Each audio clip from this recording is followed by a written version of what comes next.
नमस्कार साथियों, okay classes में आप सभी दोस्तों का एक बार फिर से स्वागत है।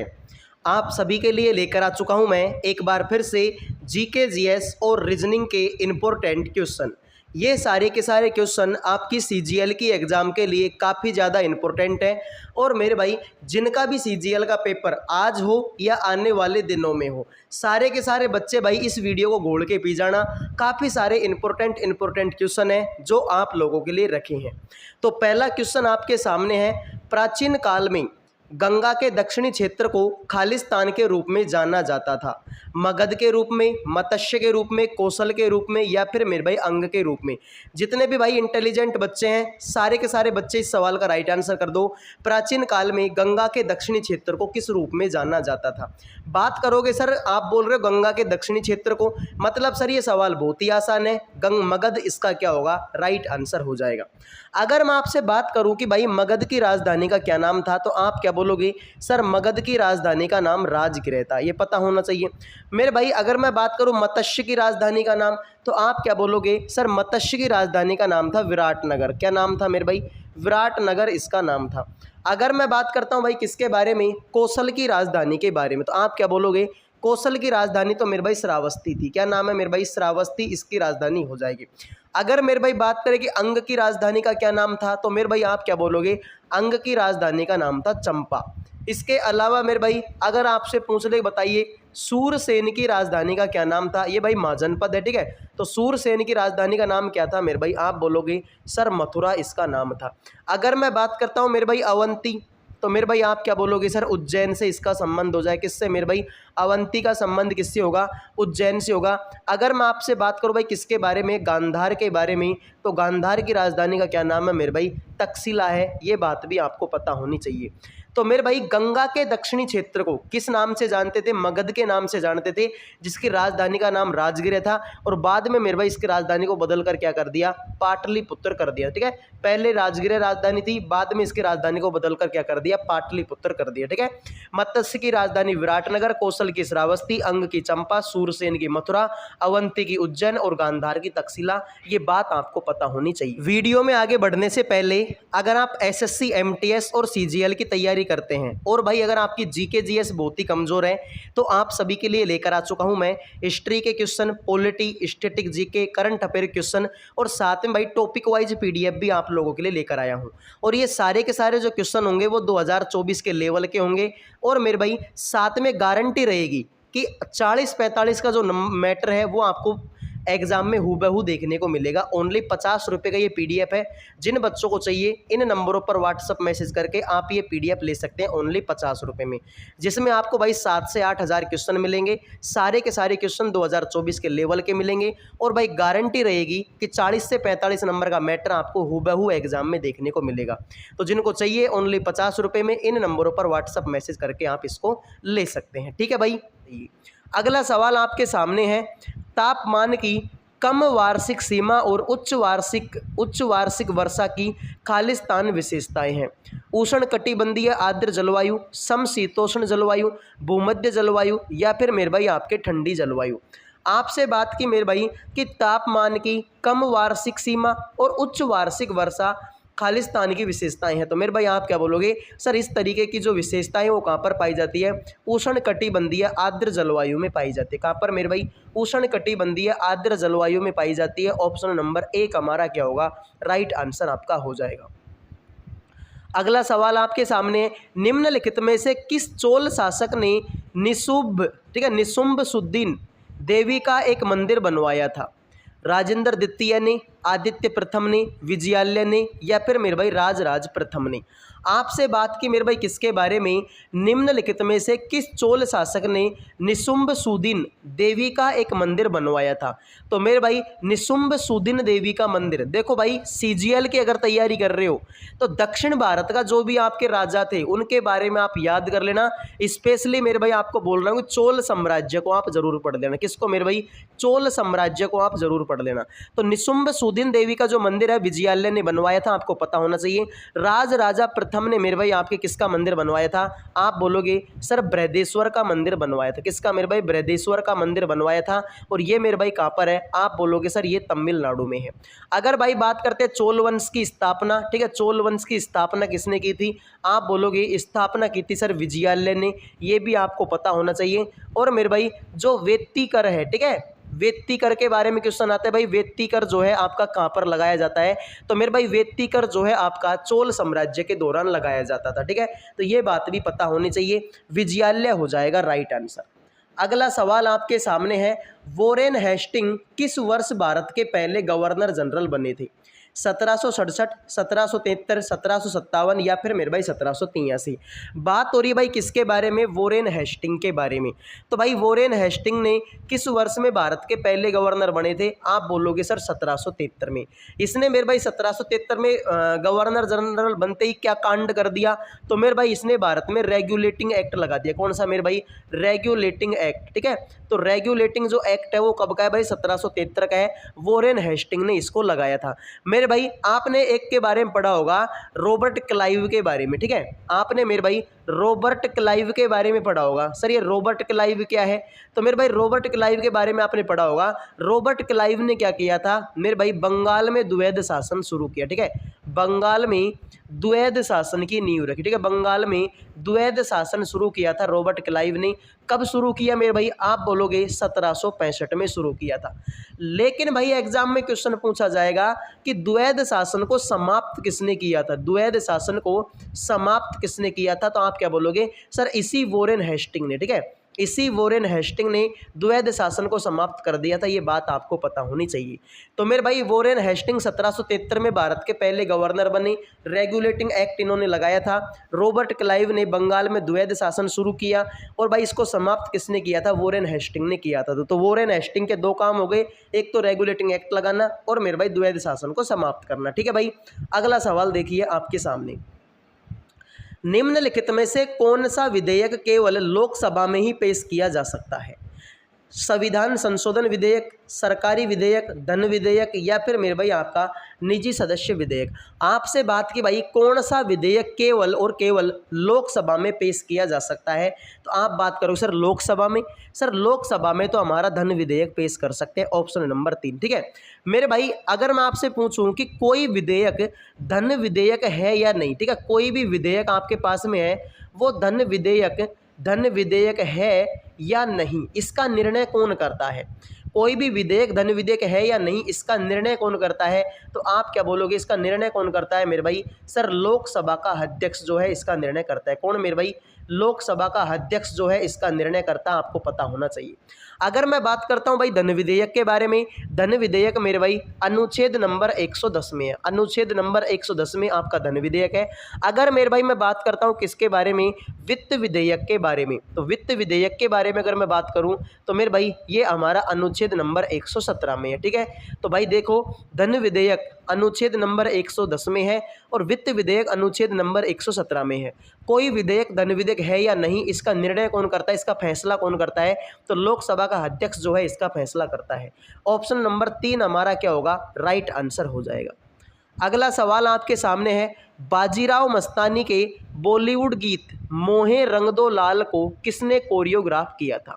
बताइए मेरे भाई मोहे रंग दो लाल को किसने कोरियोग्राफ किया? बिरजू महाराज ने, सरोज खान ने, गणेश आचार्य ने या फिर मेरे भाई फराह खान ने? तो मेरे भाई ये क्वेश्चन मैं आपको कम से कम 1000 बार बता चुका हूं कि मोहे रंग दो लाल गीत को कोरियोग्राफ किसने किया था? बिरजू महाराज ने।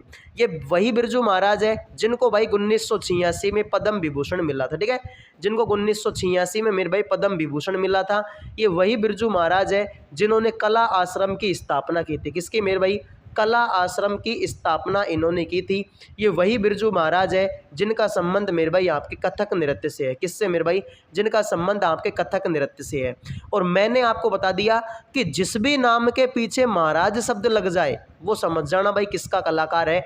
कथक नृत्य का कलाकार है। जैसे कि बिरजू महाराज, जैसे कि शंभू महाराज, जैसे कि अच्छन महाराज, जैसे कि लच्छन महाराज, जैसे कि बिंदादिन महाराज, ठीक है। कौन सा? बिंदादिन महाराज, जैसे कि मेरे भाई आपका सितारा देवी, कौन भाई, सितारा देवी। इसके अलावा मेरे भाई दमयंती जोशी, ठीक है, दमयंती जोशी। इसके अलावा मेरे भाई शोभना नारायण, शोभना नारायण। इसके अलावा मेरे भाई कुमारी कमला, ठीक है, कुमारी कमला। तो ये सारे के सारे कथक के कलाकार हैं। बिरजू महाराज, शंभू महाराज, अच्छन महाराज, लच्छन महाराज, बिंदादिन महाराज, कुमारी कमला, सितारा देवी, दमयंती जोशी, शोभना नारायण, इन सभी का संबंध मेरे भाई किससे है, कथक नृत्य से, ठीक है। तो मोहे रंग दो लाल, इस गाने का जो कोरियोग्राफर है वो कौन है, बिरजू महाराज है। अगला सवाल आपके सामने है, निम्न में से कौन सी रेखा पाकिस्तान और अफगानिस्तान को अलग करती है, रेड क्लिप रेखा, मैकमोहन रेखा, दुरंड रेखा, या फिर मेरे भाई आपके जिन्ना रेखा।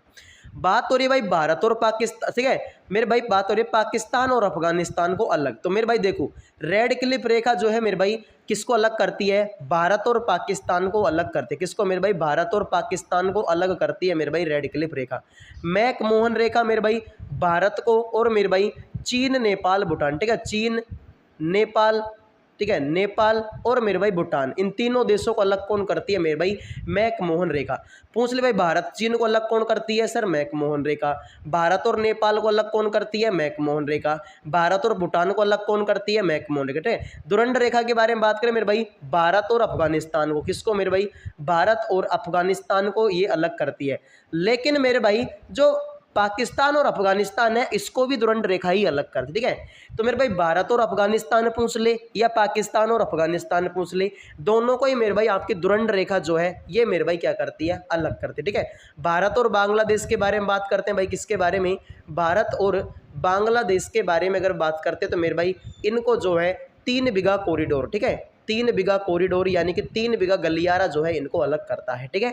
तो फिर भाई दुरंड रेखा इसका क्या होगा, राइट आंसर होगा। अगर भाई आपको ये क्लास पसंद आ रही है तो चैनल को सब्सक्राइब कर लो, वीडियो को लाइक कर दो भाई, ठीक है। अगला सवाल आपके सामने है, गंगा नदी की मुख्य धारा को खालिस्तान कहते हैं, अलकनंदा कहते हैं, सुरसरी कहते हैं, मंदाकिनी कहते हैं, या फिर मेरे भाई भागीरथी कहते हैं। आपसे पूछा है भाई किसके बारे में, गंगा नदी की मुख्य धारा को क्या कहते हैं। तो मेरे भाई आप क्या बोलोगे, गंगा नदी की मुख्य धारा को सर भागीरथी कहते हैं। ऑप्शन नंबर 4 हमारा राइट आंसर हो जाएगा। अगर मेरे भाई मैं आपसे पूछूं कि बताइए विष्णु प्रयाग में कौन सी नदी आकर मिलती है, ठीक है, विष्णु प्रयाग में कौन सी नदी आकर मिलती है, तो आप क्या बोलोगे, सर धौली गंगा और मेरे भाई अलकनंदा, ठीक है, धौली गंगा और प्लस में मेरे भाई अलकनंदा आकर मिलती है किसमें मेरे भाई, विष्णु प्रयाग में। अगर मैं बात करता हूं भाई किसके बारे में, रुद्रप्रयाग में, किसमें मेरे भाई, रुद्रप्रयाग में, तो आप क्या बोलोगे, सर ठीक है, मंदाकिनी, ठीक है, मंदाकिनी प्लस में अलकनंदा आकर मिलती है। अगर मैं बात करता हूं मेरे भाई नंद प्रयाग में, तो मेरे भाई नंद प्रयाग में नंदाकिनी, ठीक है, नंदाकिनी और मेरे भाई आपकी अलकनंदा आकर मिलती है। अगर मैं बात करता हूँ कर्णप्रयाग में, ठीक है, कर्णप्रयाग में, तो मेरे भाई आप क्या करोगे, अलकनंदा और मेरे भाई आपके पिंडारी, यानी कि मेरे भाई पिंडारी प्लस में अलकनंदा आकर मिलती है, ठीक है। तो विष्णु प्रयाग में धौली गंगा और अलकनंदा, रुद्रप्रयाग में मंदाकिनी और अलकनंदा, नंद प्रयाग में नंदाकिनी और अलकनंदा, कर्णप्रयाग में पिंडारी और अलकनंदा। ये बात आपको पता होनी चाहिए, एग्जाम में आ सकती है, ठीक है।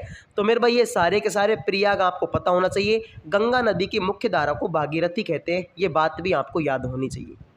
अगला सवाल आपके सामने है, किस वर्ष में भारतीय संसद द्वारा नागरिकता अधिनियम पारित किया गया था।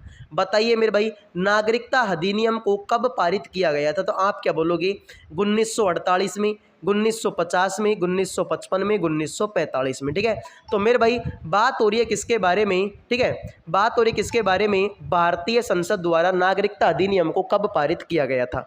तो नागरिकता अधिनियम को पारित किया था मेरे भाई 1955 में, ये बात आपको पता होनी चाहिए। 1950 में मेरे भाई क्या हुआ था, मैंने आपको पहले ही बता दिया कि 1950 में मेरे भाई योजना आयोग की स्थापना हुई, ठीक है, योजना आयोग की स्थापना 1950 में हुई थी। इसके अलावा मेरे भाई भारतीय बास्केटबॉल संघ की स्थापना, ठीक है, भारतीय बास्केटबॉल संघ की स्थापना कब हुई, ठीक है, भारतीय बास्केटबॉल संघ की स्थापना कब हुई, 1950 में। इसके अलावा 1950 में भाई भारत का संविधान लागू हुआ, ठीक है, भारत का संविधान क्या हुआ मेरे भाई, लागू हुआ। ये सारे के सारे जो कारनामे हैं वो कब हुए भाई, 1950 में हुए थे। अगर बात करते 1945 में तो मेरे भाई दूसरा विश्व युद्ध क्या हुआ, खत्म हुआ। ठीक है, दूसरा विश्व युद्ध, ठीक है, दूसरा विश्व युद्ध क्या हुआ था, समाप्त हुआ था।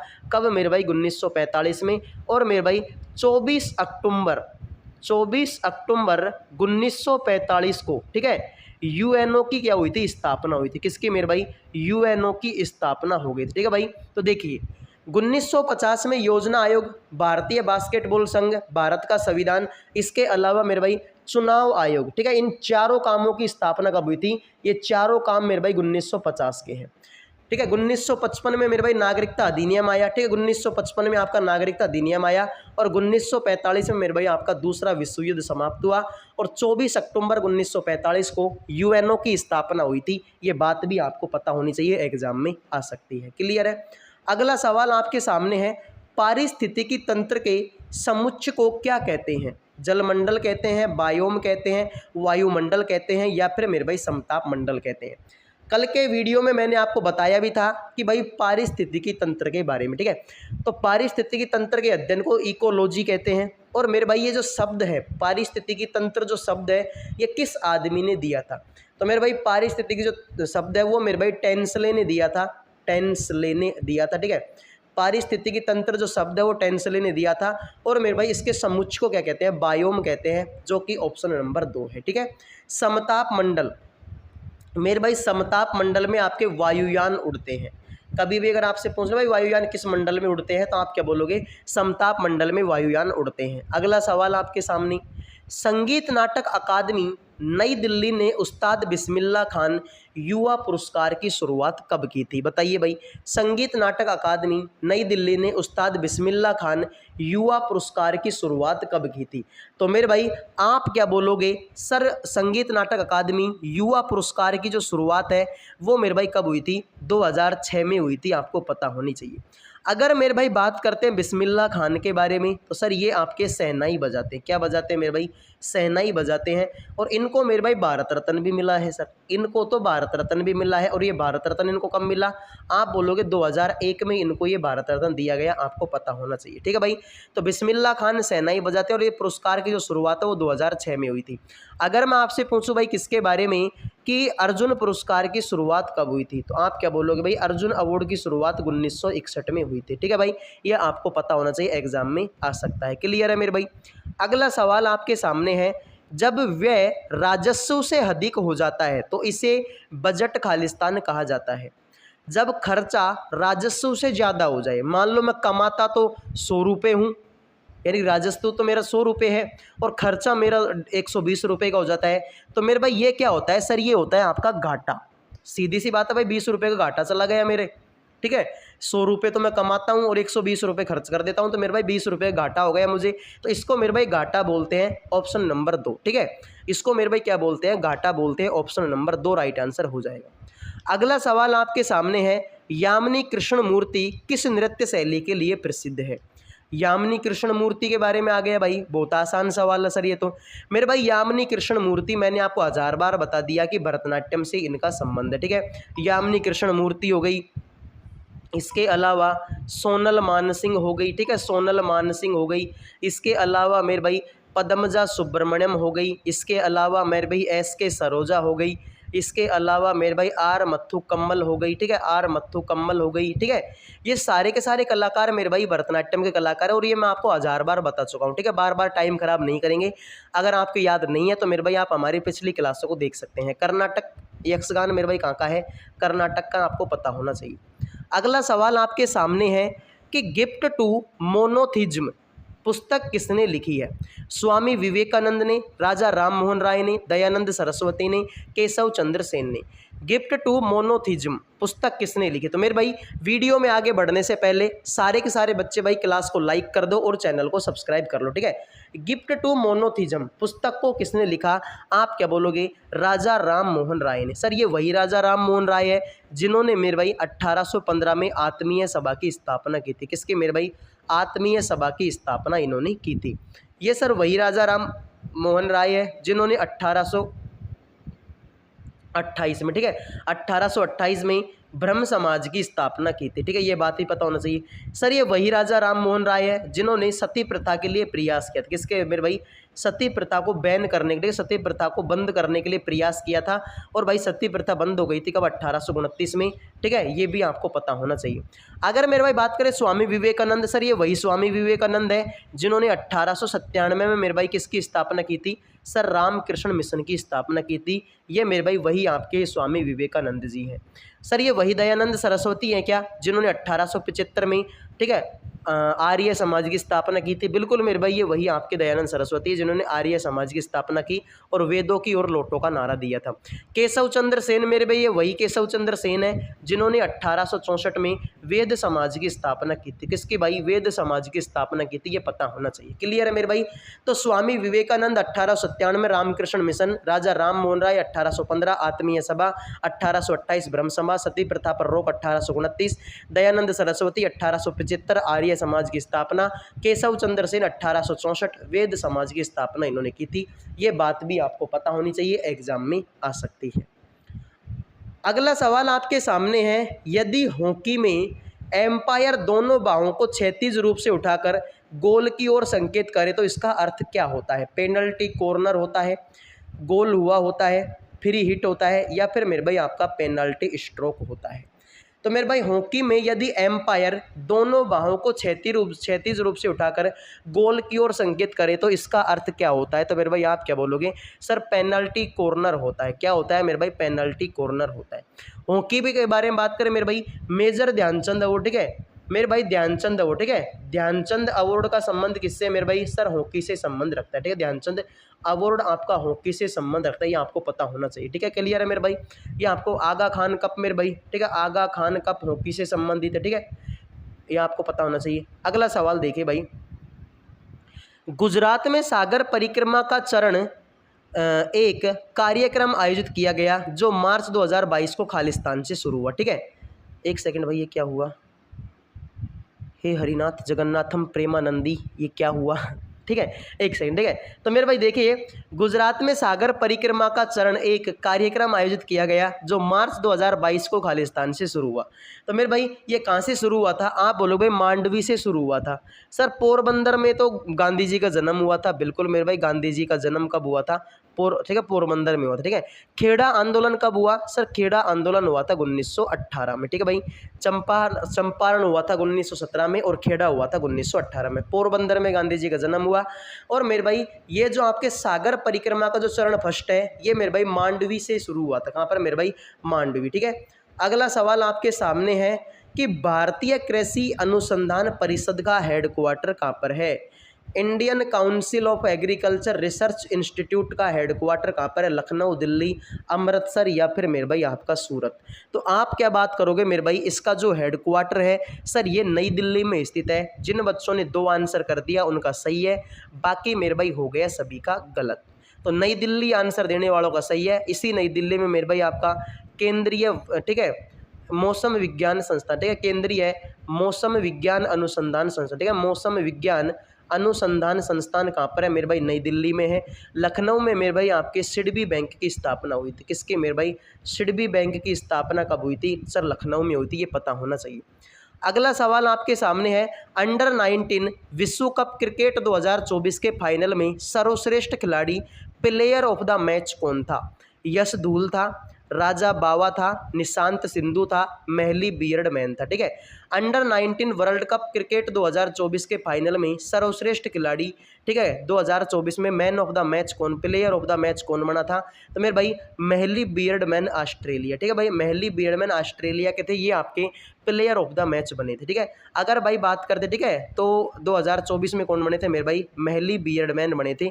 ऑप्शन नंबर 4 हमारा क्या होगा? राइट आंसर हो जाएगा। अगर मेरे भाई बात करें 2022 में कौन बना था? 2022 में आपके राजा बाव बने थे। ठीक है, 2022 में आपके राजा बाव बने थे और 2024 में आपके महली बियर्डमैन बने थे। क्लियर है? ये बात आपको पता होनी चाहिए।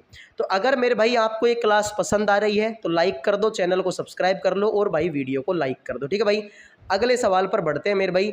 बताइए प्रश्नवाचक चिन्ह के स्थान पर कौन सी आकृति आएगी? बहुत आसान सवाल है मेरे भाई। देखो सर, देखो इसका मुंह किधर को है? इस तरीके से इसका मुंह है। इसका मेरे भाई नीचे की तरफ है, बिल्कुल भाई नीचे की तरफ हो गया। इसका मेरे भाई इस इधर की तरफ है, इसका इधर की तरफ है, ठीक है। इसका मेरे भाई इधर की तरफ, ठीक है। तो मेरे भाई इधर को भी होल लिया, इधर को भी होल लिया, इधर को भी होल लिया, इधर को भी होल लिया, वापस से इधर का नंबर आएगा। और इधर को मुंह मेरे भाई इसमें तो सर नीचे की तरफ है, इसमें इधर को है, इसमें इधर को है, इधर को मुंह सिर्फ इसी में है, मतलब यही तुम्हारा क्या होगा, राइट आंसर होगा। जिन बच्चों ने भाई ऑप्शन नंबर 1 आंसर कर दिया उनके मजे हैं, बाकी सभी का गलत हो गया। आ जाइए भाई, सवाल आपके सामने है, ठीक है। ए का ई से संबंध पूछा है भाई, ठीक है। देखिए सर यहाँ पर है प्रतिशत का चिन्ह, और प्रतिशत का चिन्ह बोलता है कि सर ये इसका पति है, मतलब इसका पति कौन हो गया, ए। तो मेरे भाई ये जो ए है ना, ए, ये मेरे भाई पति है किसका, सर ये बी का क्या हो गया, सर ये बी का पति देव हो गया। आगे आ गए माइनस का चिन्ह, माइनस का बोलता है ये इसकी मम्मी है, मतलब इसकी मम्मी ये हो गई, ठीक है। तो मेरे भाई बी की मम्मी कौन है, सर बी जो है ये मम्मी है भाई किसकी, सर ये सी की मम्मी हो गई, ठीक है। आगे आ गया प्लस का चिन्ह, प्लस का बोलते हैं भाई ये इसके पिताजी हैं, मतलब इसके पापा कौन हो गए, ये हो गई, ठीक है। तो मेरे भाई ये इसके पापा हो गए, किसके, मेरे भाई ये डी के पापा हो गई, ठीक है। और आगे गुणा का चिन्ह, गुणा का बोलता है ये इसकी बहन है, ठीक है। तो मेरे भाई ये जो डी है ये मेरे भाई बहन है किसकी, मेरे भाई ई की बहन है, ठीक है भाई। तो देखिए देखो ये इसका पति हो गया, ठीक है, ये इसकी मम्मी हो गई, ठीक है, ये इसका पापा हो गया, ठीक है, और ये इसकी बहन हो गई, ठीक है। तो मेरे भाई ए का ई से संबंध पूछा था, देखो मान लो ये भाई मैं हूँ, ये मेरी बहन, ये मेरी बहन के पापा। अब मेरी बहन के पापा मेरे भी पापा हुए, मेरे पापा की मम्मी मेरी दादी हुई, और मेरी दादी के आदमी उसके पतिदेव, उसके मेरे क्या लगे, सर मेरे दादा लगेंगे। इसका मतलब ऑप्शन नंबर 3 राइट आंसर हो, ठीक है। मान लो ये भाई मैं, ये मेरी बहन, अब मेरी बहन के पापा मेरे भी पापा हुए, मेरे पापा की मम्मी मेरी दादी हुई, और मेरी दादी के आदमी यानी कि पतिदेव मेरे क्या लगे, सर वो मेरे दादाजी लगेंगे, ठीक है। तो मेरे भाई ये सारे क्वेश्चन थे आज की क्लास में। आई होप कि ये क्लास आपको पसंद आई होगी। पसंद आई है तो मेरे भाई वीडियो को लाइक कर दो, चैनल को सब्सक्राइब कर दो। अब मिलते हैं मेरे भाई अगले वीडियो में, तब तक के लिए जय हिंद जय भारत, ठीक है भाई। मस्त रहिए, स्वस्थ रहिए, ठीक है।